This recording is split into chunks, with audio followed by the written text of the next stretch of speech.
And in our view, this bill is flawed beyond redemption. So we are going to reject it in total.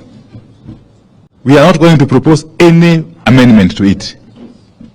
As a renew, we have said time and again that there is still time to withdraw this bill and bring it back in a form that is responsive to the plight of the people, in a form that is acceptable. But our plea has fallen on deaf ears so far.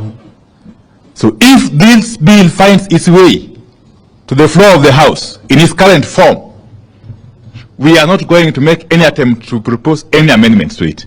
We shall be moving to reject it in total. And in any case, there has been the argument that if the bill is rejected, what will happen? Nothing will happen. Life will continue. Because as we speak, there is a Finance Act 2022, which is in place. You reject this one, it will continue to work. And therefore, that the notion that the matter of this Finance Bill 2023 is a matter of life and death is not true. It is simply a mere bill, which we have said is flawed, is not acceptable, is overburdening Kenyans who are already on their knees, and therefore the only logical thing to do is to withdraw it. And therefore, with those few remarks, let me invite the Sheikh Juma Ngao.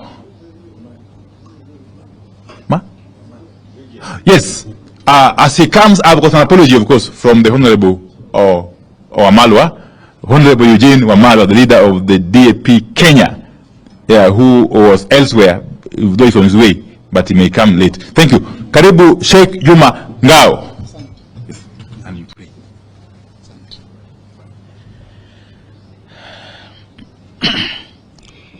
Assalamu alaikum.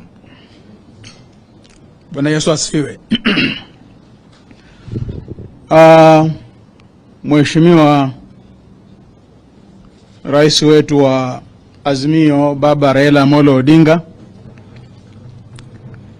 naibu wetu Mama Martha, ndugu Kalonzo Musyoka, itifaki yote ikizingatiwa. Nimesikiza kwa makini sana